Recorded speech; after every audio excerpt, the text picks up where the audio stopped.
Hi there, General Math students. In this video we're going to do some shortest path analysis. Now this type of analysis, you can imagine, is extremely important in today's industry. I suppose you'd be thinking, any sort of a delivery company or somewhere, some sort of a situation where you're flying or driving from one place to another, and you want to find the shortest, most efficient way to get from one place to another. This can be applied to those situations.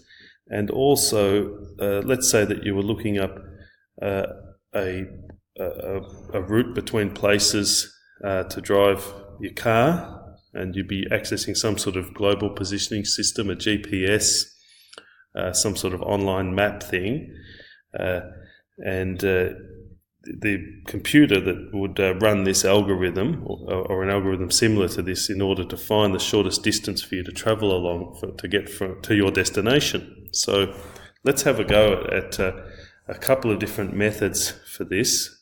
The first one we're going to look at is a trial and error method, which basically it involves finding a few different routes through the network and seeing which is the quickest of those. And then the surefire method, which can be a little more involved, I suppose, but not really. But that is the algorithm, or the algorithmic approach, and that is mathematically proven to be correct. So, first off, trial and error method. So I'm just going to detail a couple of routes here. We go P to Q to T that way. So that's 30 and 40 makes 70, 50 makes 120, and another 50, 170 minutes is that travel time. Okay, try another one. I'll do this one now. Coming through this way, up that way, and 60, 30 makes 90, 105, and another 50, 155. So that's a bit quicker, going that blue route through the network. Can we find any other ones that are quicker? So we could do this, down this way, up this way, and then this one. So 90 and 40 make 130, with another 40, 170. So that's no quicker than before. And the idea would be to find quite a few different routes and see which one is the shortest. I think I'll just try this one, the last thing. I'll go highlighter on this one. I'm going to go this way.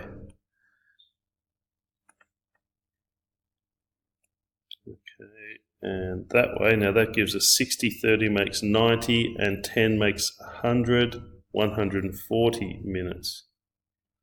Oh, that's not very good, is it?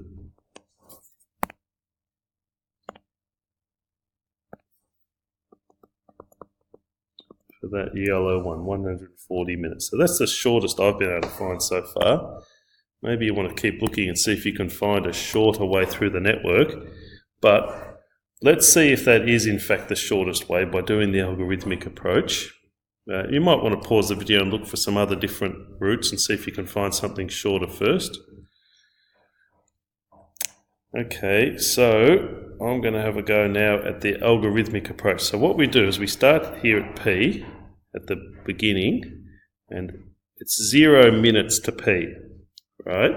Now from P to Q, there's only one way to go, so that must be the quickest way, and that is 30 minutes. And what we do is we write the previous vertex we're at. So we're at Q, we came from P. So see, it's taken 30 minutes to get there, and we've come from P to get to Q. Then along this way, there's once again only one way to go to R, and that takes 60, and we've come from P.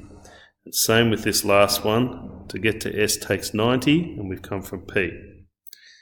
Now, if we look at this vertex here, there are a couple of different ways to get there. We could come from Q, 30 and 40 makes 70, coming from Q, or we could go 60 and 20 coming from R, which would be 80 from R. Now, of course, we're going to choose 70 because that's shorter.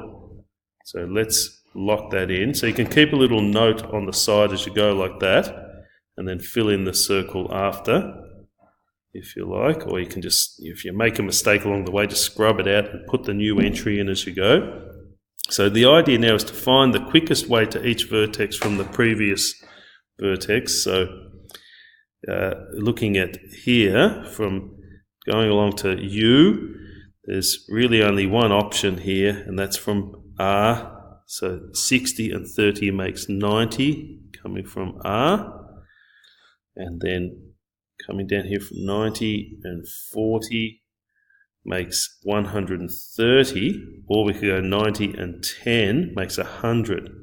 So we could come from U, 100 via U, because 90 and 10, or coming from S, 90 and 40 makes 130 from S. So of course we're going to choose that one. That's the shorter of the two. Okay, here we could be from T to W, 70 and 50 makes 120 coming from T. If we come from U, 90 and 15 makes 105 coming from U. So we're going to put that one. Okay, so we're going to the final vertex now at X.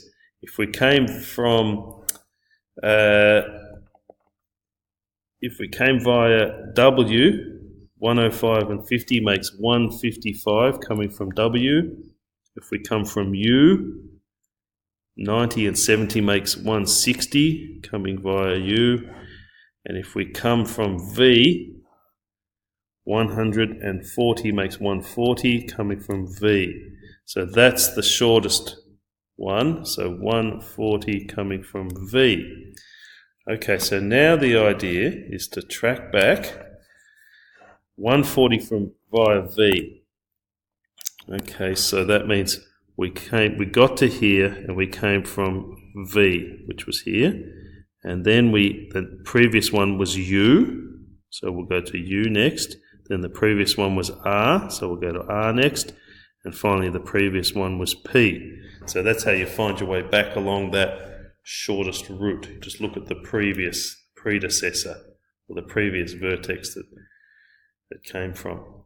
And the algorithmic approach matches the shortest one that I was able to find up above. And so that route is 140 minutes. And let's actually detail the route now. It's the same as the one we got up here. It was P to R to U to V to X. Okay, so usually in a test situation, we would use the algorithmic approach, and we'd expect you to be able to show that. But the trial and error method can be used to check your answer. Okay, go ahead and access the questions in the description for the video.